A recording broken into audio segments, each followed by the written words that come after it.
মুসলমান ভাইদের প্রতি রইল সালাম এবং অন্যান্য জাতি ভাইদের প্রতি রইল আন্তরিক শুভেচ্ছা। আশা করি আপনারা সকলেই ভালো আছেন আর আপনাদের দোয়ায় আমি আল্লাহর রহমতে ভালো আছি। তো বন্ধুরা, এই শীত সকালে আপনাদের মাঝে আজকে একটি শক্তিশালী বিদ্যা দিতে চলেছি। শত্রুকে কাহাচাল বা অশান্তির মধ্যে ফেলানো, আজকে এরকম একটি শক্তিশালী বিদ্যা আজকে আপনাদের মাঝে দিতে চলেছি। ভিডিওটি না টেনে শুরু থেকে শেষ পর্যন্ত দেখবেন। এখানে দেখেন আমি গুরুস্থানে আসছি, বাঁশবাগানে। এই যে গুরুস্থান, ঠিক আছে, এটা একটা গুরুস্থান। তো এই শীত সকালে দেখতেছেন কুয়াশা সব মুনে গেছে, দেখা যাচ্ছে না, রাস্তাঘাট ভিজে গেছে। এই যে রাস্তাঘাট দেখেন, রাস্তাঘাট পর্যন্ত ভিজে গেছে কুয়াশায়।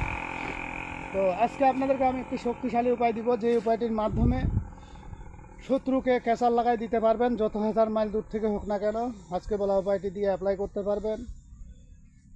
তো এই বিদ্যাটি করতে গেলে বন্ধুরা অবশ্যই অনুমতি এজাজত নিয়ে করবেন, কারণ এটি খুবই খতরনাক। আর একটা জিনিস মনে রাখবেন, আপনাদেরকে এই বিদ্যা দেওয়ার আগে কিছু কথা না বললেই নয়। তো এই কথাগুলো বলার আগে মন্ত্রটি শুনে নেন। মন্ত্রটি হলো হাজির আল্লাহ, নাজির আল্লাহ, আল্লাহ নিরঞ্জন সাই। অমুক যেন ক্যাচাল পেচালে পড়ে তোমার ধর্মের দোহাই। কার দোহাই? আল্লাহ রাসুলের দোহাই। কার দোহাই? আমার ওস্তাদ গুরুর দোহাই। এখন বন্ধুরা, এই যে আমি আজকে আপনাদেরকে বিদ্যাটি দিলাম, এটি খুবই খতরনাক এবং খুবই শক্তিশালী। যত হাজার মাইল দূরে থাকুক, শুধু শত্রুর উপরে অ্যাপ্লাই করবেন আর কাজ হয়ে যাবে। এমন এক অশান্তি পেচাল কেচালে পড়বে যেটা বলার মতো না, ঠিক আছে? তো এইরকম জিনিস আসলে করাটা আমি মনে করি যে ঠিক হবে না, কারণ অন্যায়ভাবে একটা জিনিস করবেন, আপনি নিজেই ক্ষতিগ্রস্ত হবেন, ঠিক আছে? তো এখন চিন্তা ভাবনা করে আপনাকে করতে হবে। আপনার মন চাইলো আর আপনি একজনকের উপরে করে দিবেন, সেটা কিন্তু মোটেও কাম্য নয়, ঠিক আছে? তো আপনি চিন্তা ভাবনা করে করবেন। হাদিসে যেটাকে বলে যে একজন মানুষের জন্য যদি 20 জন মানুষ, একটা পরিবার পুরা অশান্তি থাকে, তো সেই মানুষটাকে কিন্তু দুনিয়া থেকে সরাই দেওয়ার পর্যন্ত হাদিস আছে।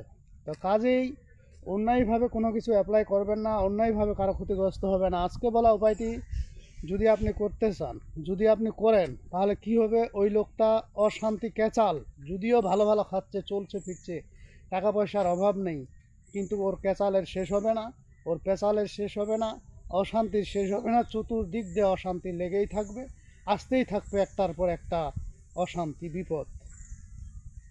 এগুলো আসলে অ্যাকচুয়ালিভাবে ইউটিউবে দেওয়া ঠিক না, তারপরেও আমি আপনাদের মাঝে দিলাম। তবে এখানে যে জেনুইন যে নিয়ম, সেই নিয়মটা আজকে আপনাদের মাঝে আমি দিব না।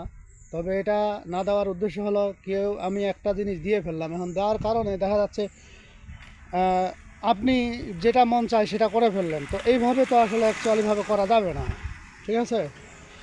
তো আপনি কারো ক্ষতি করবেন এমনটা করা যাবে না। আপনি যদি খুবই কঠিন এক বিপদের সম্মুখীন হয়ে থাকেন, তাহলে আপনি করতে পারবেন। আর যদি এখন আপনার মন চাইলো যে আমি দেখি একজনের উপরে ট্রাই করে যে আসলে তার উপরে কতটুকু অ্যাপ্লাই হচ্ছে বা না হচ্ছে, সেটা আমি দেখে নেই কাজটা হয় কি না, এটা আপনারা ভুলেও কখনো করবেন না, এতে বিপদগ্রস্ত হবেন, ঠিক আছে? তো এটা করতে গেলে প্রথমত আমার যে পার্সোনাল নিয়ম সেটা হলো ভিন্ন রকম। সেটা লাগবে হলো কবরের মাটি আর শ্মশানের মাটি। এটা দিয়ে কি করতে হবে সেই নিয়মটা আমি এখানে বলতেছি না। আর একটা মাটি লাগবে, 3টা মাটি মিলে কাজটি করতে হবে। তো আপনাদের মাঝে স্যাম্পলভাবে দিচ্ছি, যদি কোনো শত্রুর ছবি থাকে, সেই শত্রুর ছবির উপরে আপনারা আজকে বলা উপায়টি করবেন। তো তার আগে এই মন্ত্রটিকে সিদ্ধি করে নিতে হবে, আপনাকে মুখস্থ করে নিতে হবে। মুখস্থ করে নিলে এটি কাজ করা শুরু করে দিবে। তো এটি যখন আপনি অ্যাপ্লাই করবেন, ওই শত্রুর ছবি নেবেন, ঠিক আছে? ওই শত্রুর ছবির মধ্যে ছবিটা নিয়ে এটার মধ্যে আপনারা 21 বার পড়বেন। ওখানে যেখানে মন্ত্রের মধ্যে নাম বলা আছে, সেখানে অমুকের জায়গার নাম দিবেন 21 বার। এই ছবির মধ্যে পড়ে ছবিটা আপনারা আগুনে পুড়াই ফেলবেন। এই হলো 2য় নাম্বার নিয়ম। আর 1 নাম্বার নিয়মটা এটা খুবই খতরনাক, এই জন্য আমি এটা দিতে পারলাম না। তো যাই হোক বন্ধুরা, আজকের ভিডিও এই পর্যন্তই। ভিডিওটি যদি ভালো লেগে থাকে অবশ্যই একটি লাইক দিবেন, বন্ধুবান্ধবের কাছে শেয়ার করে দিবেন। আর যারা এখনও আমার চ্যানেলটি সাবস্ক্রাইব করেননি, তারা সাবস্ক্রাইব করে নেবেন এবং পাশে থাকা বেল আইকনে অল ক্লিক করবেন, যাতে ভিডিও ছাড়ার সঙ্গে সঙ্গে নোটিফিকেশন আপনাদের কাছে পৌঁছে যায়। আর যারা অলরেডি সাবস্ক্রাইব করে ফেলছেন তাদেরকে অসংখ্য ধন্যবাদ। তো পরবর্তী ভিডিও দেখার আমন্ত্রণ রইল। সে পর্যন্ত ভালো থাকবেন। ধন্যবাদ।